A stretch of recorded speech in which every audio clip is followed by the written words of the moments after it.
Hey guys, welcome back to another Sunday with What's in the Bible. I hope you guys have had a great week. Boy, had a little bit of thunderstorms this week, but boy, the weather has just been absolutely gorgeous. And I hope that you've been blessed to get outdoors and enjoy some of this. And it looks like some of our life is getting ready to get back to normal. We're going to talk a little bit about that today, and hopefully how we can keep God centered in our lives right now. Now, let's dive into what we've learned this week. And boy, was there a lot of content in this week's Volume 12, Session 2 of What's in the Bible. We really learned more about what Paul's letters were about. Now, just to recap a little bit, the letters, the books, these 13 books that Paul wrote, they were letters to churches. They were letters to even a couple of people and even to teach pastors, but the majority were letters to churches to tell these church bodies that were around this new Christian world how to treat each other and how to become better Christians. So let's dive into that just a little bit. Now, one of the things I loved most was that we are justified by grace through faith. We are justified by grace through faith. I love how it talks about, and it really explained what justified means, and that we had this new label, that we couldn't be righteous on our own, and that God justified us. He changed that label, making us righteous so that we could be before Him, so that we could make it to heaven and live with God. That is awesome. And that was by grace, an unmerited gift from God, meaning we didn't earn it. We can't earn that type of love. But God gave it to us. Why? Because He loves us that much. And of course, by faith. Justified by grace through faith. Faith, what is faith? Now, we've always used the definition of faith as believing in something that you cannot see, because we're referring to God, and well, we can't see. And as I'm making this video right now, it is a pretty windy day outside, and leaves are blowing around and trees are moving around, but I cannot see that wind that's doing all that action. But I know it's there. And that's the same way I feel about God in my life. I can see God moving in my life. I've literally felt God tugging me in certain directions or instructing me, Jimmy, that's not right. You know better than to do that, Jimmy. I felt Him even though I can't see Him, just as I can feel the wind blowing on this very windy day.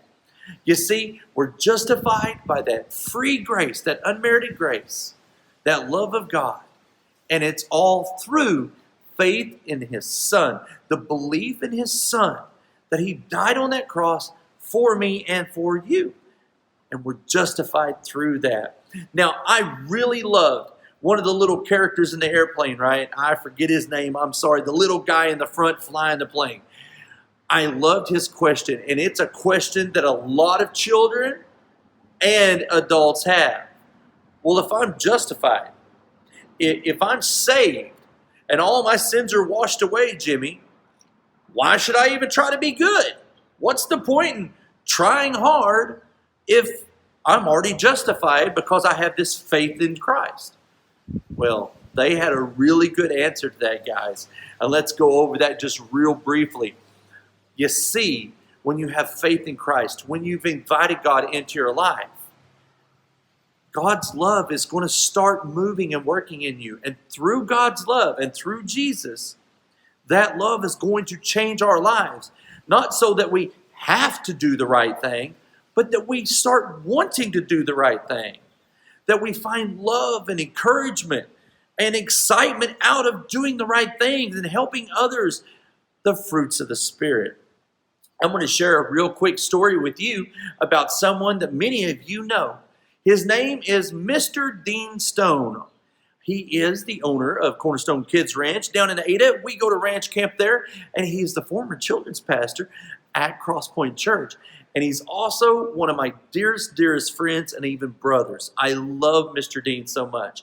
And the reason I'm telling you about Mr. Dean is I want to share just a real quick story of how I saw what God was doing through him and in him. You see, when I was first on staff at Cross Point, goodness gracious, almost 14 years ago. 14 years ago. Wow, Mr. Jimmy's getting old. But almost 14 years ago, I was on staff at Cross Point. I was brand new. I was young.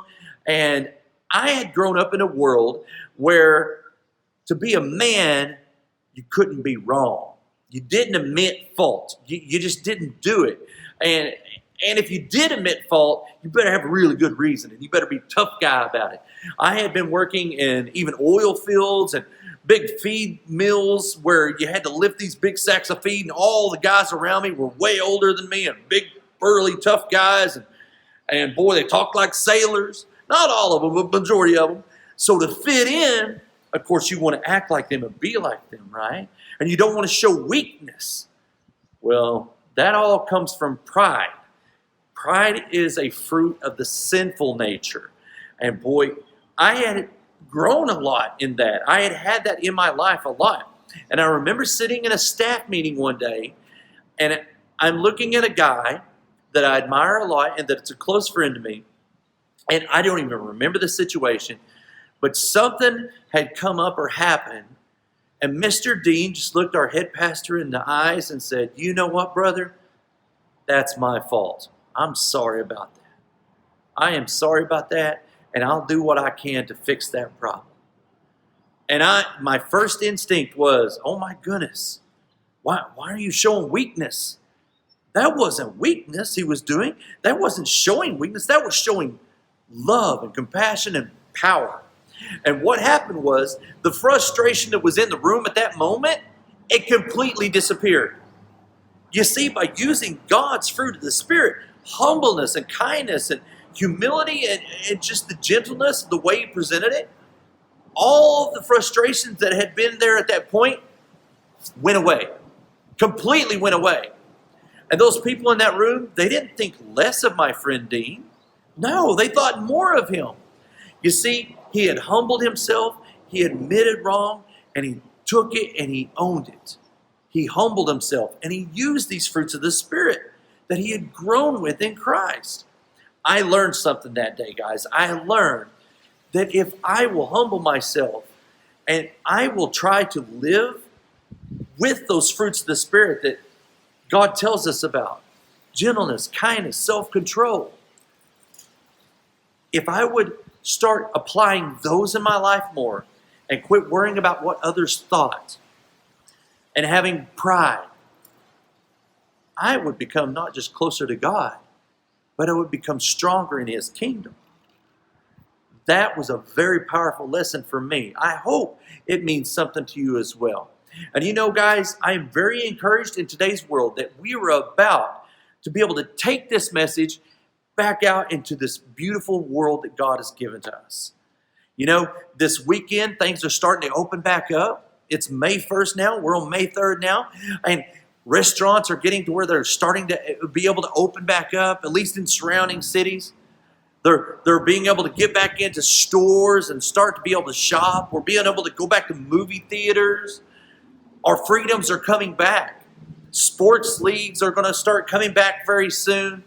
And what I have learned from this whole time period that we've been in staying at home mode, this quarantine mode, something I've learned is I've grown a lot with Christ. I've slowed down. I haven't been so busy with schedules. I haven't been so worried about getting places and doing things. And I'm not just talking about work. I'm talking about life and entertainment and rushing off to a movie or trying to take the kid here or there. I slowed down some. And I've literally felt and watched myself become calmer and more patient and even more loving with my own children. I encourage all of you adults and you kids, once this world opens back up to us, once we're able to go and do all these things that we like, do not allow so many things to come back into your life that it pulls you back away from God. Stay connected to God closely. If you need to cut some things out that you were doing, maybe you had 3 or 4 sports leagues going. Maybe you were doing softball or baseball at the same time as soccer and even basketball season, and you're doing 3 sports at one time, or you're going off to acting class and then dance and then off to soccer. If you had so many things going that it was keeping you going so much, I highly encourage you to find inside yourself, talk to God, find what's important. I'm not telling you to quit everything, but what is really important to you. Find that. Cling on to God. Have fun at times, but make sure that you don't get so busy in life again that you start putting God on the side and putting Him to where He's no longer the key thing that's in your heart and in your mind. Right now, we've slowed down so much that God has come to the great forefront of many of our lives. And I hope that we can stay that way and keep Him at the forefront of our lives, because we are called as Christians to take Him into this beautiful world. And I encourage you guys, we're getting ready to get back out and start seeing friends and hanging out and going to parks and playing. When you do that, when you go places, find opportunities. Even ask God to open your eyes to opportunities to how you may be able to share Him, even if it just be through friendship or kindness, but to share Him in this world so that others will know Him. I love you guys. I hope you've had a wonderful week, and God bless you. And don't tune out yet, because now it's time for that Kingdom Kids Superstar Quiz. All right, kids, y'all ready for this? Now, I gave you a big hint about the word sanctification. Now, sanctification, of course, is talking about being sanctified. Here's your question. What does sanctified mean? What does sanctify mean? It means to make holy and be free from what? What does God do when He sanctifies us? He makes us holy, and we are free from what? That's your question, guys. I love you. I hope you've had a great week, and I can't wait to see you all in person soon.